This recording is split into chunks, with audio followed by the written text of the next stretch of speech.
63ാമത് സംസ്ഥാന സ്കൂൾ കലോത്സവ വേദിയിൽ വളരെ വ്യത്യസ്തമായ കുറച്ച് പയ്യന്മാരെ കണ്ടു. നാളെയുടെ വാഗ്ദാനങ്ങളായി മാറിയ ഇവരുടെ പ്രവൃത്തിയാണ് ഞങ്ങൾ ഇവരോട് കുറച്ച് കാര്യങ്ങൾ ചോദിച്ചറിയാനായി പ്രേരിപ്പിച്ചത്.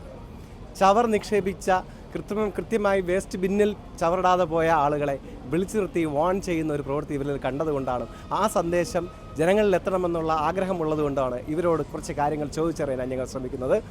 ആദ്യം നിങ്ങളുടെ പേരൊന്ന് പറയുക. എൻ്റെ പേര് അഫ്സൽ. എൻ്റെ പേര് പ്രമൽ കൃഷ്ണ. എൻ്റെ പേര് സംഗീത്. എൻ്റെ പേര് അഖിൽ. എൻ്റെ പേര് ബ്ലസ്സൻ. ഏത് സ്കൂളാ?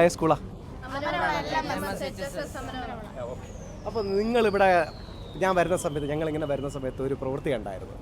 ചവർ മാറ്റിയിട്ടിട്ട് പോയ ആൾക്കാരെ നിങ്ങൾ വിളിച്ച് വാൺ ചെയ്ത്. ശരിക്കും നിങ്ങളുടെ ഡ്യൂട്ടി എന്താണ്? എന്തുകൊണ്ടാണ് നിങ്ങൾ ആ ഒരു സാഹചര്യം ഉണ്ടായത്? നമ്മൾ വരുന്ന ആൾക്കാർ കൊണ്ട് പ്ലാസ്റ്റിക് ബോട്ടിലിൽ സ്റ്റിക്കർ ഒട്ടിക്കും. എന്നിട്ട് അവരിൽ നിന്ന് പൈസ വാങ്ങിക്കും 10 രൂപ. അപ്പോൾ അവർക്ക് തിരിച്ചു പോകുമ്പോൾ ആ പൈസ തിരിച്ച് കിട്ടും. ഇത് ചെയ്യണത് ആ പ്ലാസ്റ്റിക് കളയാതിരിക്കാൻ വേണ്ടിയാണ്. അപ്പോൾ അവർക്ക് പൈസ കിട്ടണവർ ഇതിന് വെളിയിലൊന്നും ഇടൂല, അവരെ തന്നെ കൊടുക്കും. അതാണ് നിങ്ങളുടെ ജോലി. പിന്നെ എന്തുകൊണ്ടാണ് നിങ്ങൾ പെട്ടെന്ന് അവരോട് എങ്ങനെ റിയാക്ട് ചെയ്യാനുള്ള കാരണം? എന്ന് വെച്ച് കഴിഞ്ഞാൽ തറ സൂക്ഷിക്കാൻ വേണ്ടി പ്ലാസ്റ്റിക് അവരങ്ങനെ ചെയ്തില്ല. അവർ ശരിക്കും നിങ്ങളെ സ്റ്റിക്കറൊന്നും വാങ്ങാതെ അവരെ വേസ്റ്റ് പുറത്തിട്ടു അല്ലേ? അതുകൊണ്ടാണ് നിങ്ങൾ പ്രതികരിച്ചല്ലേ? അപ്പം നിങ്ങൾക്ക് ഇപ്പോൾ നമ്മളിപ്പോൾ എൻ്റെ മാലിന്യം ഞാൻ ശുദ്ധീകരിക്കണം, അല്ലെങ്കിൽ ഞാൻ അതിനെ സൂക്ഷിക്കണം എന്നൊക്കെയുള്ള സന്ദേശങ്ങളും ശുചിത്വ മിഷനും വളരെ കാര്യക്ഷമമായാണ് ഇടപെട്ടുകൊണ്ടിരിക്കുന്നത്. അപ്പോൾ എന്നിട്ടും പല ആളുകൾക്ക് പലതരത്തിലുള്ള ബോധവൽക്കരണം കൊടുത്തിട്ടും ആളുകൾ കൃത്യമായി അത് പാലിക്കുന്നില്ല എന്നൊരു തോന്നലുണ്ടോ ഉണ്ട്? അപ്പോൾ അതിനിടെ നമുക്ക് എന്ത് ചെയ്യാൻ സാധിക്കും? നമുക്ക് ഇതുപോലെയുള്ള പ്രവർത്തനങ്ങളിലൂടെ അതൊക്കെ നിയന്ത്രിക്കാൻ പറ്റും. എങ്ങനെയാണ് ഉദ്ദേശിക്കുന്നതെന്ന് പറയും? നമ്മളിപ്പോൾ ശരിയായി പ്ലാസ്റ്റിക് ഇപ്പോൾ ബിന്ന് ഓരോരോ പ്ലാസ്റ്റിക് ഇടാനുള്ള രീതിയിലുള്ള ബിൻ എല്ലായിടത്തും നമ്മൾ സജ്ജീകരിക്കണം.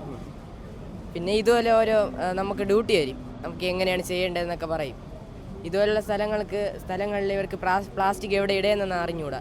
ഇതുപോലത്തെ ബിന്നില്ലാത്തതുകൊണ്ടാണ് അവർ വെളിയിലൊക്കെ ഇടുന്നത്.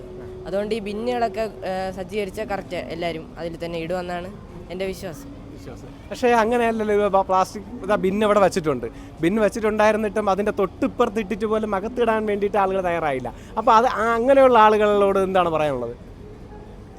അങ്ങനെയുള്ള ആളോട് എന്താ പറയുക, കറക്റ്റ് അങ്ങനെ തന്നെ ഇടണം. അപ്പോൾ അല്ലെങ്കിൽ അവർക്ക് നമുക്ക് ഫൈൻ അങ്ങനെ എന്തെങ്കിലും ഏർപ്പെടുത്തണമെന്ന് നിങ്ങൾക്ക് പറയാൻ ഉദ്ദേശിക്കാനുണ്ടോ? ഫൈൻ ഈടാക്കാം. ഇപ്പോൾ നിങ്ങളിപ്പോൾ ഒരു 10 രൂപയ്ക്ക് അവർ 10 രൂപ തരുമ്പോൾ നിങ്ങൾ ഈ സ്റ്റിക്കർ അവരുടെ പ്ലാസ്റ്റിക്കിൽ ഒട്ടിച്ച് കൊടുക്കുന്നു. തിരിച്ച് നിങ്ങളെ കൊണ്ട് ഏൽപ്പിക്കുമ്പോൾ നിങ്ങൾ 10 രൂപ തിരിച്ചു കൊടുക്കുകയാണ് ചെയ്യുന്നത്. അപ്പം വേറെ ഒന്നും ചെയ്യില്ല, അവർക്കൊരു നഷ്ടവുമില്ല. പക്ഷേ ആ ഒരു സംവിധാനം ഇവിടെ ഉണ്ടായിരുന്നിട്ട് പോലും അത് ഉപയോഗപ്പെടുത്താതെ മാലിന്യങ്ങൾ അലക്ഷ്യമായി വലിച്ചെറിയുന്ന ആളുകളാണ് കണ്ടത്.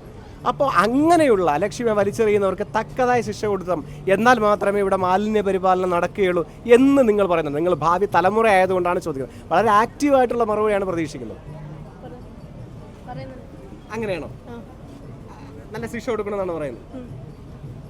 ഇതിനൊരു നടപടി സർക്കാർ കൊണ്ടുവന്ന ഈ പ്ലാസ്റ്റിക് ആരും ഇവിടെ വലിച്ചെറിയത്തില്ല.